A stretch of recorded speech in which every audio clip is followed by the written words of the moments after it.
What up, though, everybody, and welcome to Lions Nation Unite. My name is Spencer Raxter of Woodward Sports. I appreciate you tapping in. Make sure you smash that like button and subscribe to the channel. Also, give us a follow on Instagram, X, and Facebook. Make sure you go to lionsnationunite.com to get yourself some great merch. There's a tons of different shirts for you to choose from.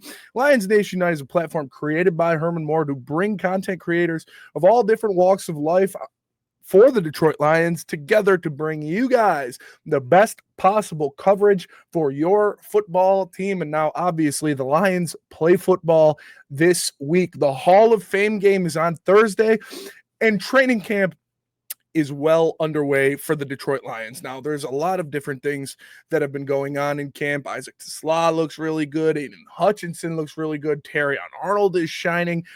Jameson Williams, come on. And I have a whole mess of different things that I could talk to you about. But I think the one thing that Lions fans are really worried about, which is one of the positions of concern for this team going into this season, and with the departure of Kevin Zeitler in free agency, with the retirement of Frank Ragnow, that interior offensive line was seen as a question mark for the Detroit Lions coming into this year. Now, they drafted Big Tate Ratledge out of Georgia. They drafted Miles Frazier out of LSU. They have the second-year Christian Mahogany ready to step in, and the veteran Graham Glasgow looking to hold it down as well. But different things have been happening in camp. Tate's gotten some snaps with the first team at center. Graham has gotten some snaps with the first team at center in the past two games.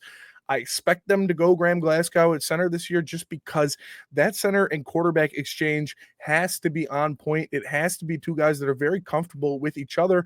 And Graham and Jared have been in this offense for a long time. So I think they're going to go with that to start the season. But here is what Johnny Morton, the new offensive coordinator of the Detroit Lions, had to say about their interior offensive line. And how you kind of gauging the progress there, particularly the middle. And we've been on pads, for a few days now. So, that's the real true reading of how we're going to be. I do like where we're at right now. I think Ratledge has done a good job. I mean, we had him at center first, and now we moved him to guard. Glasgow is at the center now. I think that's more natural for him, because that center and quarterback, that needs to be right. The quarterback's got to feel right there, So, but I do like the way it's going right now. And, it's still early. The more we do it, the better we're going to get. Obviously, they've got a lot of time in the preseason to work out who they want where in this offense, but I just find it hard to see them not going with Graham Glasgow at center to start this team. Like I said, the veteran, he's been in this offense. Him and Jared Goff have a level of comfortability that you're not just going to get with a rookie. And as talented as Tate Ratledge might be, as athletic as Tate Ratledge might be, and by all accounts, he's an extremely smart young man who is really picking up this offense very well. He's really picking up a lot of things that Hank Fraley, Johnny Morton, Dan Campbell, and this offense like to do that sets them apart when it comes to run blocking and pass protection compared to every other offense in the NFL. But that's still a lot on the plate of a young player in Tate Ratledge to step in and be the starting center in a team that's ready to win a Super Bowl this season. Now, Graham Glasgow said he likes right guard. He said he feels most comfortable at right guard, but I do believe that center spot is going to be his to start the season. It just makes too much sense. Him and Goff already have a cadence together. They already have a lot of comfortability between the two of them, and that exchange is the most important exchange in football. If your center and quarterback exchange is messed up or it's not on point, nothing else in your offense is going to work. So let alone him understanding the blocking scheme, understanding the protection, understanding the different things that he needs to do when you're talking about getting people in line.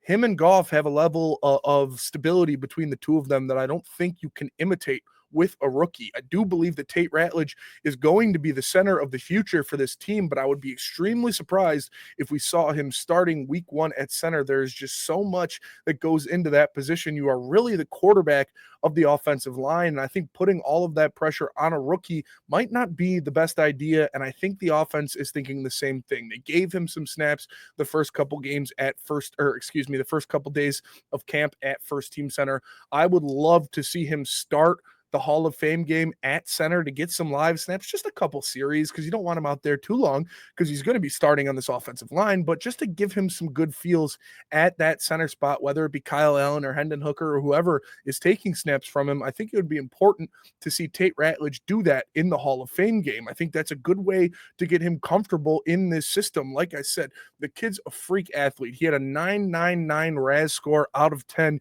He is just an absolute monster. He's going to be able to pass or to run block, at a high level, but the pass protection, the shifting of the offensive line and all the duties of a center might take a little bit for him to get down, so there's no need to rush him. Even Frank Ragnow didn't play center his first year for the Detroit Lions, so I would be surprised to see Tate out there in week 1 at center. Now, here is what Graham Glasgow had to say about that, about Christian Mahogany and Tate Ratledge and what they're doing so far in camp. From me and Kevin and Frank to me and Tate and Christian, I mean, between Frank and Kevin, that's like 20 years of experience that's gone. Now we have like 3 technically, or 1. Yeah, 1. But I think that they're really good players overall. I think they seem to be pretty smart. Tate seems to pick things up pretty quickly. It's just making sure that we can trust each other and that we know how we're going to do things. And I think that overall things have gone pretty well so far. I think that Christian is really talented. I think that he's also, he played a lot of right guard in the past too. I think he's trying to figure it out in some regards, just some of the little things, but he's a good player. I'm not too concerned about Christian. See, there's Graham Glasgow, one of the gray bushes of this offensive line now, talking about how these young guys, they're going to get it down. They're so talented. They're smart. They're such good players, but you can't replace what Frank Ragnow and Kevin Zeitler brought to that interior offensive line in terms of cohesion, veteran savvy, and just overall experience with guys who have 2 games combined of playing action in the NFL. There's nothing against Tate Ratledge or Christian Mahogany. It's just you look at Frank Ragnow and Kevin Zeitler, and like Graham said right there, that's about 20 years of NFL experience. That type of stuff, that type of knowledge is not just something that you can grasp in a couple weeks of training camp. It's going to take some time.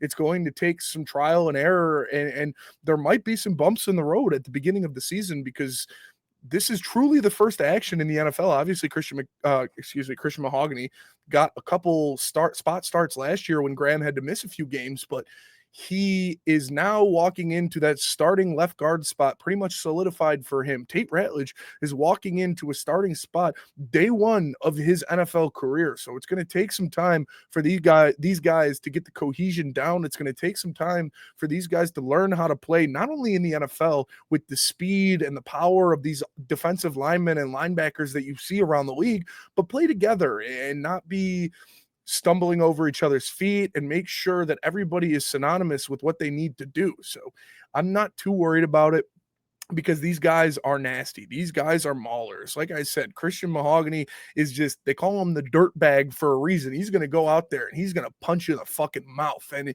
this guy, Tate Ratledge, I talked about his insane RAS score, but he is a dude that has been playing a lot of high level football in the SEC for a long time. So it's not like he's coming out of some MAC school where you have to teach him how to play against the best of the best. No, he's been at Georgia for a while. Like, he has been playing against upper echelon talent.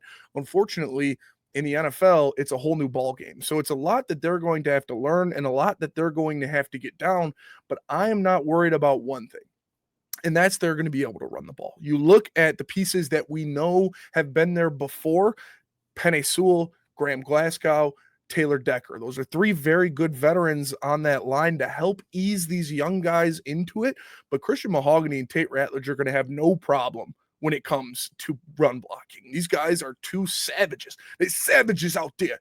Like, I expect them to go out there and week one, just absolutely shove the ball down the throat of the Green Bay Packers, I believe. I think we play the Packers week 1. It's one of these stupid teams in the North that think they're any good, but these guys are going to be able to run block at a high level with their athleticism, with their tenacity, and with who they are. I am not worried about them running the ball at all, and Johnny Morton isn't either.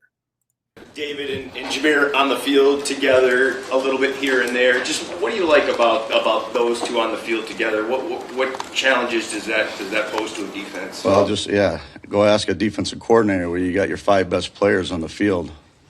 So we can throw it, we can run it, we can do whatever we want. So I'm all about making the defense uneasy. And then maybe I might get an automatic defensive front coverage or a blitz or something like that. So I'm always looking to put our best players on the field at all times. So when I come from the school of multiple packages of personnel groupings, in and out of the huddle, trying to keep the defense, uneasy. That's the school I come from. So it's fun. All the coaches were trying to create different things to get these guys open or run the ball.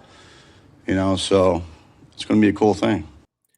They are going to run the ball, and they're going to run the ball at an extremely high level. When you look at the tandem of running backs that the Detroit Lions have, David Montgomery said that this year is a year of reckoning for the NFL because he feels like he's been forgotten about. When you look at all the weapons in this Detroit Lions offense, you talk about Amon-Ra St. Brown, Jahmyr Gibbs, Jameson Williams, Sam Laporta, all of these guys before you get to David Montgomery, who is an extremely powerful and talented back in his own right. Johnny Morton has been experimenting a lot with David Montgomery and Jahmyr Gibbs on the field at the same time, and we know that Jahmyr Gibbs is one of the best running backs in the National Football League. I'm not worried about this team when it comes to running the ball and running the ball at an extremely high level as soon as the season starts. You give the ball to Jahmyr Gibbs or David Montgomery and you run them behind Tate Ratledge and Penei Sewell over the right side of that offensive line, and you're going to see a lot of gashes and a lot of players running free in the secondary. Like Tate Ratledge and Penei Sewell are going to be moving people at the line of scrimmage, and I cannot wait to see what Johnny Morton does with this offensive line and these maulers he has in the middle. On top of that, the combination of running backs with Jahmyr Gibbs and David Montgomery is just unfair for other defenses. I expect the Lions to be punching the ball down people's throats early in the season before kind of the cohesion of the pass blocking is 100% there. Expect a lot of running sets, expect a lot of two tight ends, and expect some two running back sets with the Detroit Lions and their offense, man. This is going to be fun to watch. Tate Ratledge, Christian Mahogany, wherever they end up on this offensive line, I expect them to be absolute maulers in the run game. Graham Glasgow, Taylor Decker, Penei Sewell, you know what you're getting from those three guys, and I think this offensive line isn't going to skip a beat. Now, Johnny Morton has a lot of fun with his offense. He's got a lot of weapons to work with, and the Detroit Lions are going to be coming for heads. They hear the disrespect. They hear they lost too much. Their offense is not going to be the same. Ben Johnson, Frank Ragnow, they'll never be the same. They're hearing that. That's stuff that doesn't escape these guys. They're going to go out there and try to prove that they are still that best offense. We heard Taylor Decker say before, there is a level of excellence that is expected from this offensive line. No matter who is there, they expect to be one of the best units in the NFL, and I don't think this Detroit Lions offense is going to skip a beat at all. I think we're going to see a little bit of a different offense than we saw under Ben Johnson, but with a lot of the same results because these guys are too talented to be held down for any type of time. That offensive line is still going to be strong for the Detroit Lions, and they're going to go out there and they're going to maul some people. I appreciate you tapping in. Make sure you smash that like button. We're going to get you more coverage from camp before the Hall of Fame game here on Lions Nation Tonight. I'm Spencer Raxter of Woodward Sports. Again, smash that like button, subscribe to the channel, give us a follow on Instagram, Facebook, and X, and make sure you go over to lionsnationunite.com to cop yourself some great merch. You got a sale going on right now. Buy two, get one free. So gear up for Lions season, Lions fans. This is going to be a damn good one. Appreciate you tapping in. Smash that like button, and we'll see you guys next time.